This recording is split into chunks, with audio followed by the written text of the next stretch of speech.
आपको warning science जो हैं उस पर ध्यान देना होगा, जो मैं आपको बताने जा रहा हूँ। डेंगू जो होता है फीमेल मॉस्किटो एडिस एजिप्टाई से फैलता है। मॉस्किटो के काटने से वायरस है ये आपके शरीर में आता है। माइल्ड होता है, सीवियर होता है। वैक्सीन की बात करूँगा, जो वैक्सीन अवेलेबल हो चुकी है बहुत से 20 से ज़्यादा कंट्रीज़ में दी जा रही है। 2015 में ही आई थी डेंगू वायरस करके। डेंगू फैलता कैसे है? डेंगू एक वायरस है जिसके 4 पार्ट सिरप टाइप होते हैं, डेंगू 1, डेंगू 2, डेंगू 3, डेंगू 4। ये मॉस्किटो मच्छर जब आपको फीमेल मॉस्किटो एडिस एजिप्टाई जब आपके काटता है तब आपके शरीर में ये चला आता है। ये मॉस्किटो जो है दिन में भी काट सकता है, रात में भी काट सकता है, और यूजुअली जो है ठहरे हुए पानी में रहता है। यानी कि मान लीजिए कूलर में है, पॉट में है, और जैसे पानी बरसा है बहुत ज़्यादा, आपने देखा कि शहरों में जो है पानी घर के आगे बाहर जमा हो गया है, सड़कों पे जमा हुआ है, तो ऐसे स्टैग्नेंट वाटर में ही अपना जो है पलते हैं, बड़े होते हैं, और इनमें जब वायरस आ जाता है तो वो दूसरे को काट के फैला देते हैं। क्या लक्षण होते हैं, क्या साइन एंड सिम्टम होते हैं, तो आपको बता दूं डेंगू जो है 2 तरह का होता है। एक माइल्ड कह सकते हैं, एक सीवियर कह सकते हैं।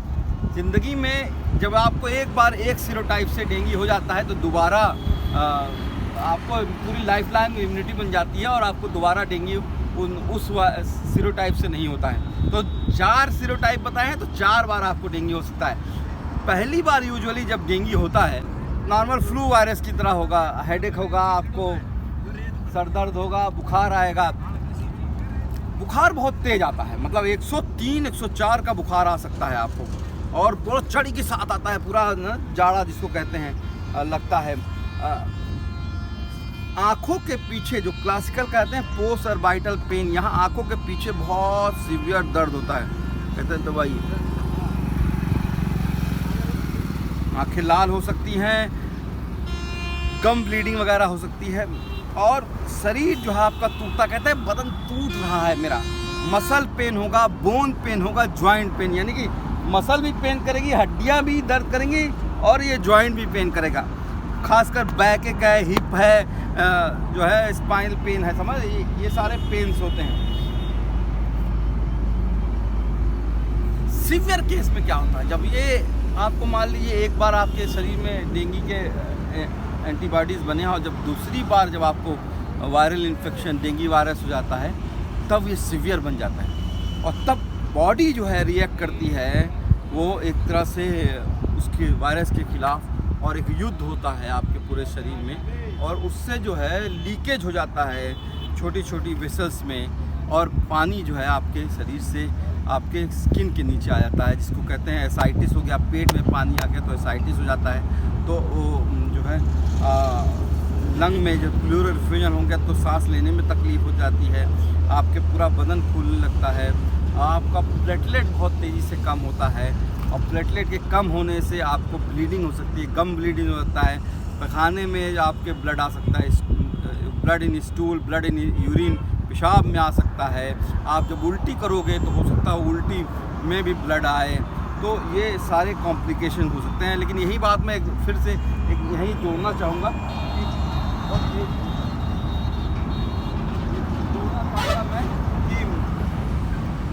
हर प्लेटलेट कम होना डेंगू नहीं होता है, समझ गए? और प्लेटलेट कम होने का मतलब है कि प्लेटलेट चढ़ाना भी नहीं हर बार। तो प्लेटलेट कई कारणों से कम हो सकते हैं। वायरल इन्फेक्शन में भी नॉर्मल प्लेटलेट कम हो सकता है, और बहुत से बीमारियां होती हैं। इसी तरह से जब तक 20,000 से नीचे नहीं आ जाता है और कोई बहुत बड़ा सिम्टम नहीं है, डॉक्टर जो है प्लेटलेट चढ़ाता नहीं है। तो प्लेटलेट के कम होने से डेंगू नहीं है।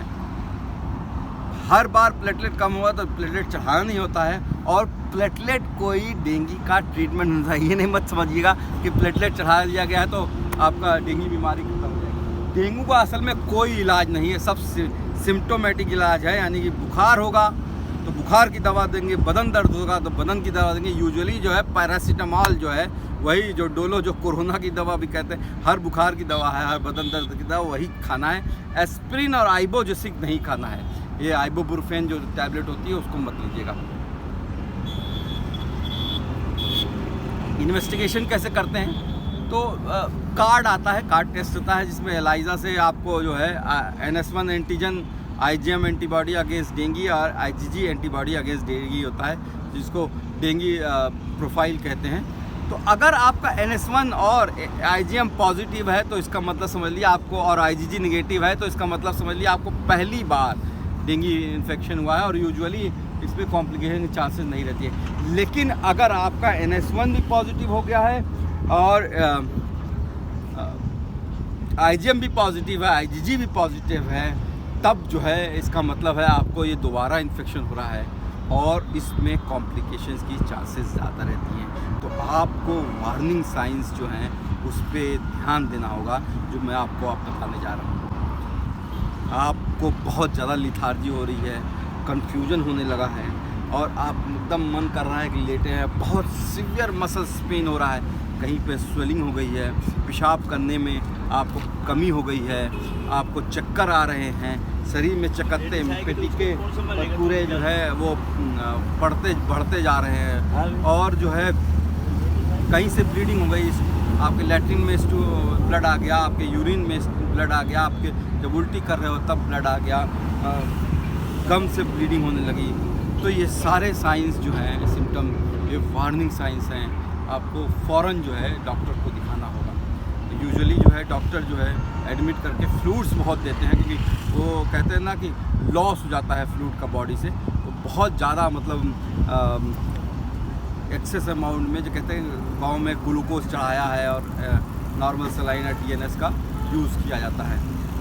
BP को कंट्रोल में मैनेज करना होता है, और जितनी भी कॉम्प्लिकेशन है, अगर प्लेटलेट कम है तो प्लेटलेट ज़रूरत है तो प्लेटलेट चढ़ाएंगे। हो सकता हो कि ब्लीडिंग होने की वजह से आपका हीमोग्लोबिन भी कम हो तो बैक सेल वॉल्यूम भी आपको दिया जा सकता है। तो ये ट्रीटमेंट पार्ट होता है। अब बात करेंगे हम प्रिवेंशन की, कैसे इसको रोका जाएगा। नमस्कार।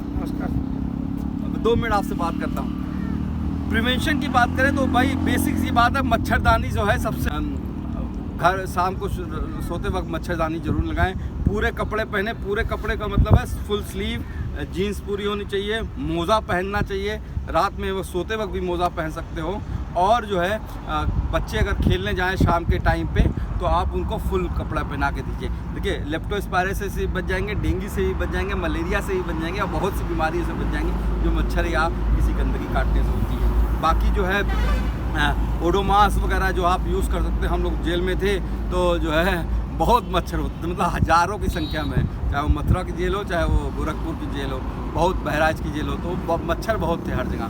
तो हम लोग ओडोमास का यूज़ करते थे। एक डॉट भी आती है, मॉस्किटो रिपेलेंट का डॉट आती है, वो आप कपड़ों पे लगा सकते हो, उससे बहुत ज़्यादा फ़र्क नहीं था, लेकिन तब भी ठीक है।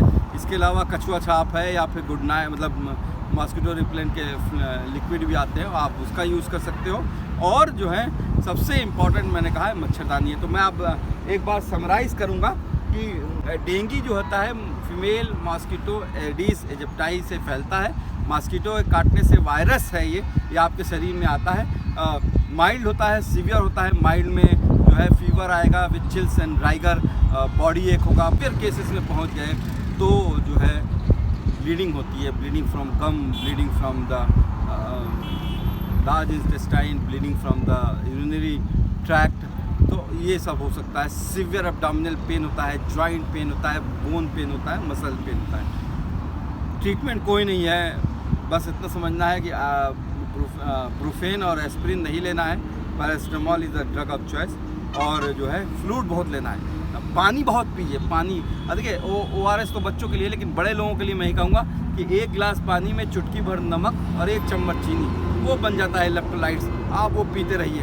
पानी का बहुत, उसमें जो है डेंगू जो है इसको कहते हैं लीकिंग सिंड्रोम करता है, उससे आपके बॉडी में जो है BP बहुत कम होने लगता है। तो पानी का बहुत, फ्लूइड का बहुत महत्व है। और लास्ट में ही कहूँगा prevention is better than cure. तो मच्छरदानी का यूज़ कीजिए। आज देखिए कि आसपास जो है आपके पानी ना ठहरे। और एक बात और कहूँगा कि ये जो सीवियर कॉम्प्लिकेशन होती है यूजुअली जब बुखार ख़त्म होता है उसके अगले 2 दिन 3 दिन के अंदर होती है। तो अगर आपके बच्चे को, आपको बुखार हुआ है और ठीक हो गया है, अगले 2 दिन बाद आपको चक्कर आ रहा है, कोई आपको प्रॉब्लम हो रही जो वार्निंग साइन बताएं, तो फ़ौरन डॉक्टर को कंसल्ट कीजिए। उम्मीद करता हूँ कि जो है राज्य सरकार भी, उत्तर प्रदेश सरकार हो, चाहे बिहार सरकार हो, चाहे आसाम सरकार हो, जहाँ इस वक्त डेंगू फैला हुआ है, दिल्ली सरकार हो, और सबको जागना होगा और स्वच्छता पे ध्यान देना होगा। मॉस्किटो बॉर्न डिजीज़ है, उसको रोकना होगा। फाइनली मैं डेंगू वैक्सीन की बात करूँगा।